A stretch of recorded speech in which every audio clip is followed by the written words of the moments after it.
성도 여러분, 성경은 우리가 부모를 존경해야 할 이유에 대해서 하나님께서 부모에게 부여준 신앙의 권위 때문이다라고 밝혀주고 있는 것입니다. 그러니까 우리가 부모들을 존경하고 섬겨야 될 이유는 하나님께서 그 부모에게 신앙의 권위를 부여해 주셨기 때문에 그렇다는 것이죠. 여러분, 하나님께서 우리에게 자신을 부를 때 사용하라고 가르쳐 주시는 이름이 하나 있습니다. 하나님께서 우리에게 이름을 하나 주셨다는 것이죠. 그 호칭은 본래 이 땅의 언어로 사람들이 사용하고 있는 언어이고요. 이 땅의 언어들 가운데 하나님을 가장 하나님답게 표현할 수 있는 언어라는 것입니다. 가장 하나님을 닮은 호칭을 하나님은 하나님 자신에게 부여해 주셨다는 것이죠. 그것이 뭐냐면 아빠, 아버지라는 호칭이라는 거예요. 그리고 우리는 하나님이라고 부르지 않고 하나님 아버지라고 부르는 것이죠.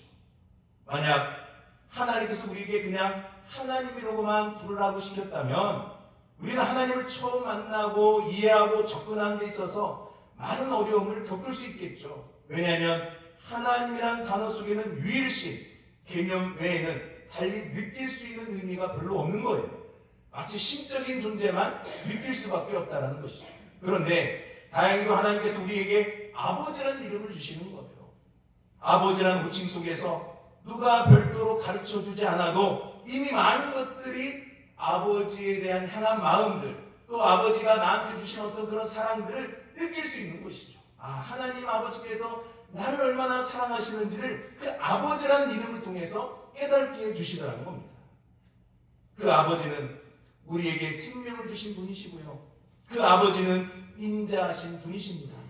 그 아버지는 말없이 참고 기다려주시는 분이시며 그 아버지는 우리의 필요한 것을 끊임없이 채워주신 분이시고 자신을 희생하면서까지 우리를 사랑하신 분이시며 내가 나를 사랑한 것보다 더 큰 사랑을 가지고 우리에게 다가오신 분이 아버지라는 겁니다.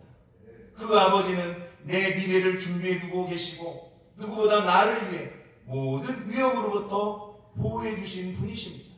그리고 그 아버지는 우리가 잘못했을 때 사랑의 회초리를 휘두르는 분이시더라는 것이죠. 어떠십니까?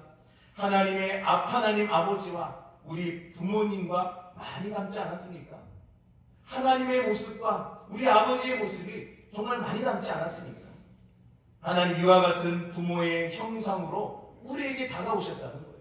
부모님의 모습으로 우리에게 다가오셔서 그 사랑을 다 베풀어 주시는 분이 우리 하나님 아버지인 줄 믿습니다. 그렇기 때문에 군사부일체라는 말 대신에 하나님 신, 아비부를 써서 신부일체의 중요성, 정체성을 말하고 있는 거예요. 다시 말하면 부모의 권위 속에서 하나님의 권위가 살 수 있는 것이고요. 하나님의 권위 속에서 부모의 권위도 함께 담겨져 있다는 것입니다. 다시 말하면 이것을 거꾸로 말하면 이런 것이겠죠. 집안에서 부모의 권위가 무너지면요. 하나님 권위도 함께 무너질 수밖에 없는 것이고 부모의 권위가 세워지면 하나님의 권위도 함께 세워진다는 말을 들을 수 있는 것입니다. 그러니까 부모와 하나님은 동급이다, 동일하다라고 볼 수 있는 거예요.